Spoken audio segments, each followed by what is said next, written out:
الحمد لله وكفى والصلاة والسلام على سيد الرسل وخاتم الأنبياء. أما بعد فأعوذ بالله من الشيطان الرجيم. بسم الله الرحمن الرحيم. لقد جاءكم رسول من أنفسكم عزيز عليه ما عنتم حريص عليكم بالمؤمنين رؤوف رحيم. صدق الله مولانا العظيم. اللهم صل على سيدنا ومولانا محمد وعلى آل سيدنا ومولانا محمد وبارك وسلم. سلام على خير الأنام محمد. سلام على خير الأنام وسيدي حبيب إله العالمين محمد. بشير نذير حاشمي مكرم أطوف رؤوف من يسمى بأحمد. يا رب صل وسلم دائما أبدا على حبيبك خير الخلق كلهم.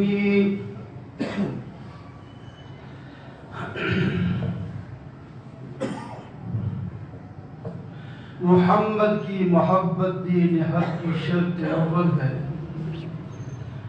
اگر اس میں ہو کچھ خامی تو سب کچھ نامکمل ہے. محترم معزز سامعین، بزرگوں، دوستوں، عزیزوں، محمد صلی اللہ علیہ وسلم کی محبت کے بارے میں گزشتہ جمعہ سے ان کے فائدے بیان کیے جا رہے ہیں. گزشتہ جمعہ ایک فائدہ یہ بیان ہوا تھا کہ آپ کی محبت سے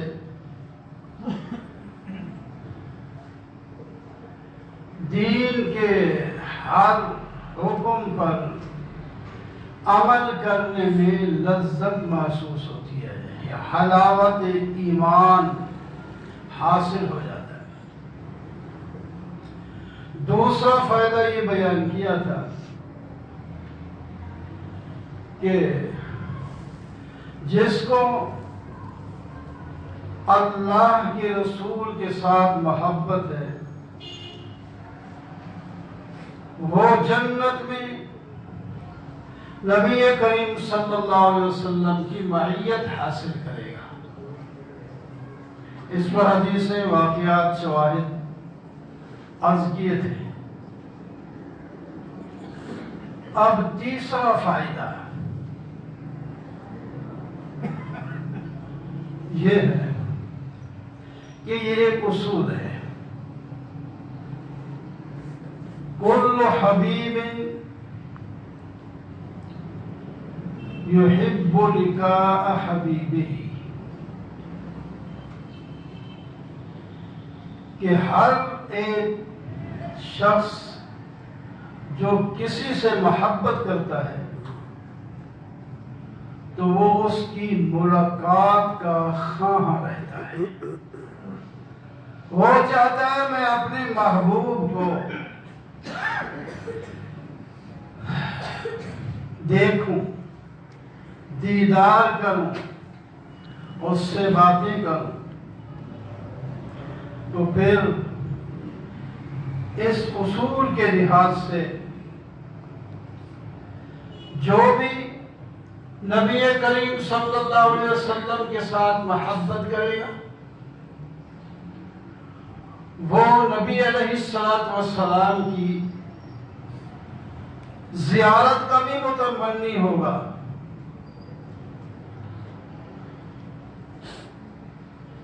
اور آپ کی زیارت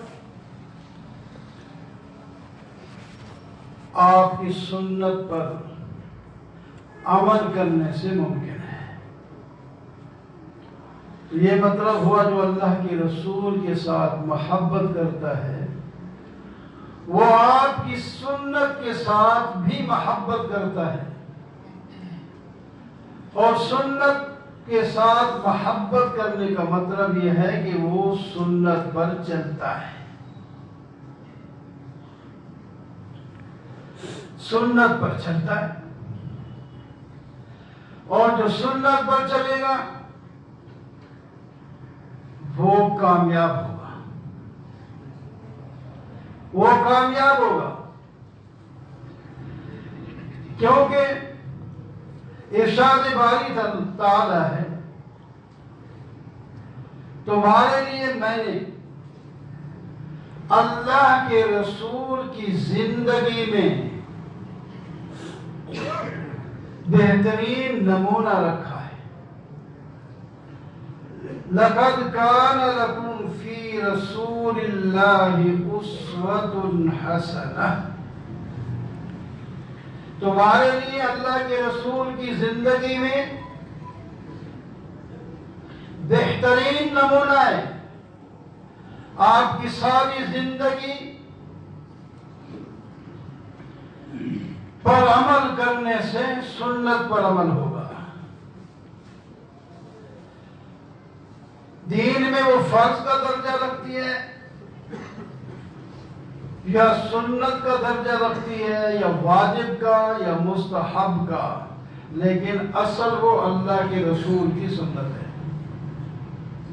یہ جو آج کل ہم کہتے ہیں فرض، واجب، سنت، مستحب، یہ بعد کی اصطلاحیں ہیں۔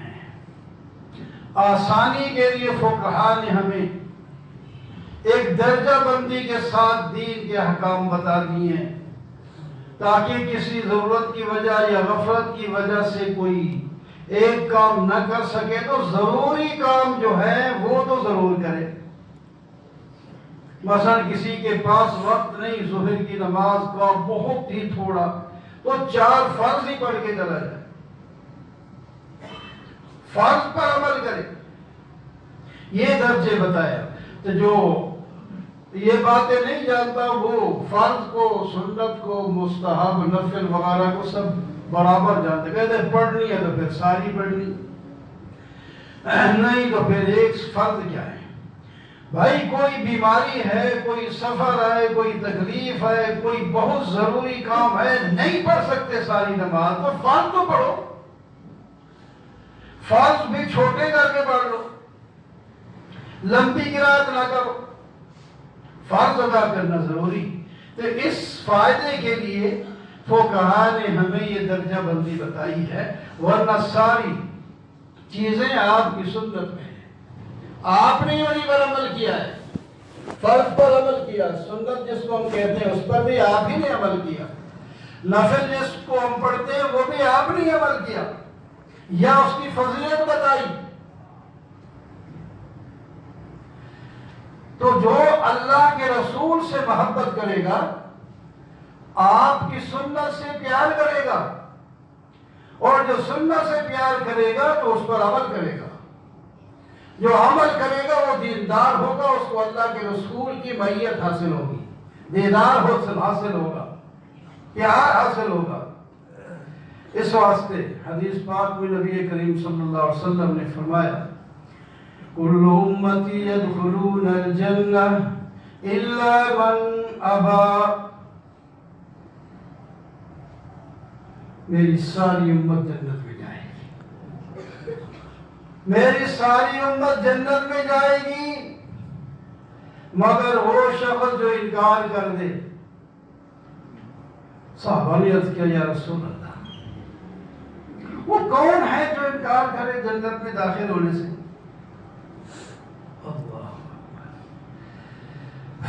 تو آپ صلی اللہ علیہ وسلم نے فرمایا جس آدمی نے میری سنت پر عمل کیا وہ تو جنت میں جائے گا، جو میری سنت کو چھوڑے گا اس نے انکار کیا۔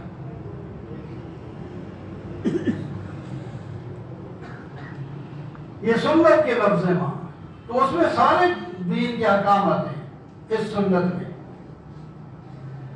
اور ایک اور حدیث میں فرمایا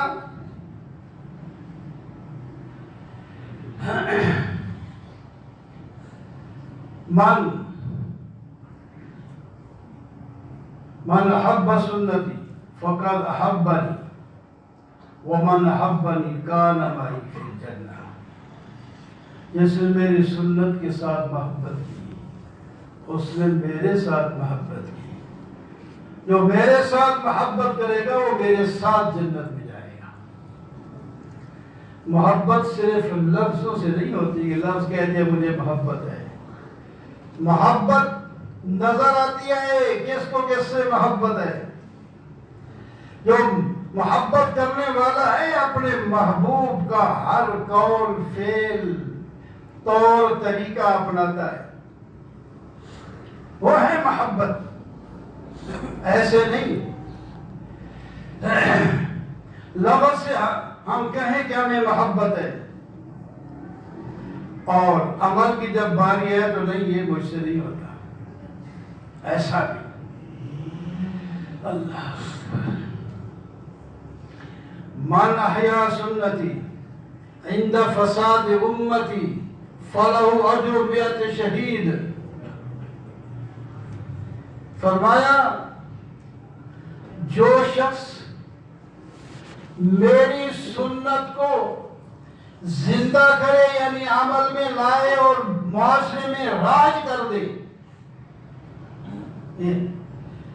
تو اس کو جو مٹ چکی تھی، لوگ اس پر عمل نہیں کر رہے تھے، فساد امت کے وقت لوگوں میں کمزوری آ گئی تھی دین میں، اس آدمی نے خود عمل کیا سنت پر اور اس کو رائج کر دیا لوگوں میں۔ فرمایا اس آدمی کو جس نے میری سنت زندہ کی اس کو 100 شہید کا ثواب ملے گا۔ فلو اجر مئت شہید۔ تو یہ ساری چیزیں محبت سے حاصل ہوتی ہیں۔ محبت سے آدمی دیدار کا مشتاق ہوتا ہے، اور دیدار تب ہوتا ہے جب اس کا طور طریقہ آدمی استعمال کرے، ورنہ کوئی ملاقات کا وقت بھی نہیں دیتا۔ تو نبی علیہ الصلوۃ والسلام کی سنت پر ہمیں عمل کرنا آسان ہو جائے گا۔ ہمارے دل میں جب محبت آئے گی دین پر عمل کرنا بہت آسان ہوگا، دنیا کی رکاوٹوں کا مقابلہ آسان ہوگا۔ دنیا رکاوٹ بنتی ہے، کبھی باپ کی شکل میں، کبھی ماں کی شکل میں، کبھی بہن بھائی کی شکل میں، کبھی استاد کی شکل میں بھی رکاوٹ بنتے ہیں لوگ۔ چھوڑو یار اس کو، دنیا ترقی کر گئی ہے، وہ دنیا کی ترقی کو ترقی کہتے ہیں۔ چھوڑو ابھی تک مسیطر بنے ہوئے ہو، آگے نکلو باہر۔ لیکن جس کو سچی محبت ہے اللہ اور اللہ کے رسول کے ساتھ، یہ ساری چیزیں پسے پشت ڈال دے گا۔ اللہ تعالیٰ نے خود فرمایا والدین سے محبت کرو، وَوَصَّيْنَا الْإِنسَانَ بِوَالِدَيْهِ۔ ہم نے تاکیدی حکم دیا ہے کہ والدین کے ساتھ محبت کرو، ان کی اطاعت کرو۔ انہوں نے تمہارے لیے بڑی مشکلات کا سامنا کیا ہے، خاص کر ماں نے بڑی مشقت سے اس کو پیٹ میں اٹھایا، وضع حمل کیا، پھر اس کو پالا، بڑی مشکل ہے۔ اس واسطے ان کی خدمت میں رہنا، ان کو دکھ نہ دینا، وَلَا تَقُلْ لَهُمَا اُفٍّ، ان کو ایسا لفظ بھی نہ کہنا جو ان کو دکھ پہنچائے، اف تک نہ کہنا، ان کے ساتھ نرم کلام کرنا۔ حالات بدلے ہوئے ہیں، ان کا زمانہ کچھ اور تقاضا کرتا تھا، آج آپ کا زمانہ کچھ اور تقاضا کر رہا ہے۔ وہ اپنے زمانے کے مطابق بات کریں گے، تم اپنے زمانے کی بات سوچو گے، لیکن تم ان کو دکھ نہیں دینا۔ وَقُلْ لَهُمَا قَوْلًا كَرِيمًا، ان کو نرم بات کرنا ہے، نرم نرم پیار سے بات کرنی ہے۔ اللہ اکبر۔ والدین دیکھو اپنے چھوٹے بچوں کو کس محبت اور پیار سے پالتے ہیں، ان کی ہر بات پسند ہے یا نہ پسند ان والدین کے لیے پسندیدہ بنی ہوئی ہے۔ وہ داڑھی بھی کھینچ رہا ہے تو وہ خوش ہو رہے ہیں، داڑھی کھینچ رہا ہے، منہ میں انگلیاں گندی ڈال رہا ہے، جو کچھ کر رہا ہے اوپر کندھوں پہ چل رہا ہے، نماز پڑھتے ہوئے آ کر پشت پہ چڑھ جاتا ہے، خوشی ہے۔ خود نبی علیہ السلام جب نماز پڑھتے گھر میں نفل تو آپ کے نواسے حسن حسین وغیرہ وہ آ کر آپ کی گھر کا نواسی تھی حضرت امامہ، یہ آ کر آپ کی پشت پر چڑھ جاتے ہیں۔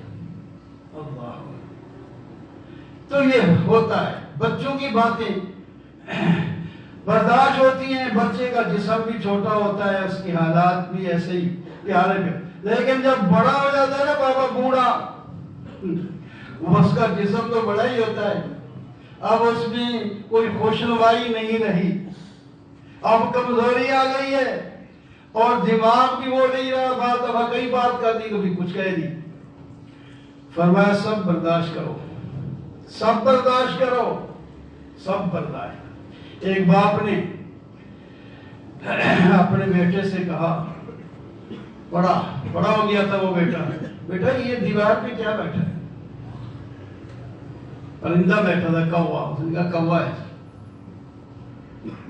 تھوڑی دیر کے بعد کہتا ہے بیٹا یہ کیا بیٹھا ہے؟ اس نے پھر کہا کوا ہے جی۔ جب 2-3 دفعہ آپ نے وہ کوئی امتحان ہی لے رہا تھا بچے کا، بچہ جوان ہو گیا تھا، بچہ نہیں تھا، بڑا ہو گیا، بار بار پوچھتا ہے، آخر وہ تنگ ہو کے کہ کہہ تو دیا ہے، جب وہ بار بار ایک سوال کو دہرائی جاتے ہیں، آپ کو بات نہیں یاد رہتی؟ اللہ اکبر۔ آپ کو سے آنسو آگے فرمانے لگے بیٹا یہی دیوار تھی اور یہی یعنی اس جیسا کوئی پرندہ تھا، اسی طرح بیٹھا تھا،